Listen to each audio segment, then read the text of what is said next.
మీరు ఎంతైనా ఊహించుకోండి, అంతకు మించే సినిమా ఉంటుందని రాజమౌళి ఎక్కడా చెప్పకపోయినా మహేష్ సినిమా గురించి ఇమాజినేట్ చేసుకుంటూనే ఉన్నారు ఫ్యాన్స్. వాళ్ళ ఇమాజినేషన్స్లో ఇప్పుడు ఇంకో సూపర్ డూపర్ పేరు బయటకొచ్చింది. అందులో నిజమెంత? ఇప్పుడు ఇదో భారీ డిస్కషన్. తన కెరీర్లో విలువైన విజయం అంటూ RRR గురించి హ్యాపీగా చెప్పుకున్నారు జక్కన్న. RRRకి సీక్వెల్ ఉంటుందా అని అడిగితే ఏమాత్రం ఆలోచించకుండా ఎస్ అంటూ చటుక్కున చెప్పేశారు రాజమౌళి.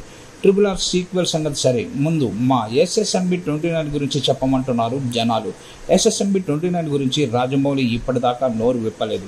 ఏదో ఒక విషయం చెప్పండి గురు అని రకరకాలుగా రిక్వెస్ట్లు పెడుతున్నా చిరునవ్వుతోనో కొన్నిసార్లు కోపం నటించో సిట్యువేషన్ దాటేస్తున్నారు జక్కన్న. ఆయన చెప్పకపోతేనే మా సోర్సులు మాకుంటాయి, మేం తెలుసుకుంటామనే ధీమా కనిపిస్తోంది ఘట్టమనేని సైన్యంలో. లేటెస్ట్గా వాళ్ళ మధ్య డిస్కషన్ షురూ చేసిన పేరు సియాన్ విక్రమ్.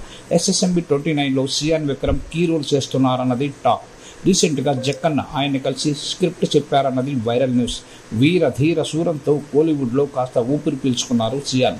అమెజాన్ అడవుల్లో నిధి అన్వేషణ ప్రధానంగా రూపుతోంది SSMB 29.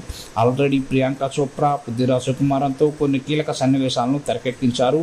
త్వరలో సియాన్తో పాటు పలువురు హాలీవుడ్ నటులు కూడా సెట్స్లో కనిపిస్తారన్నది ఫిల్మ్ నగర్ సమాచారం. వేరే లెవెల్ మ్యూజిక్, వేరే లెవెల్ ప్రొడక్షన్ అంటూ ఇప్పటికే హింట్స్ అందుతూనే ఉన్నాయి.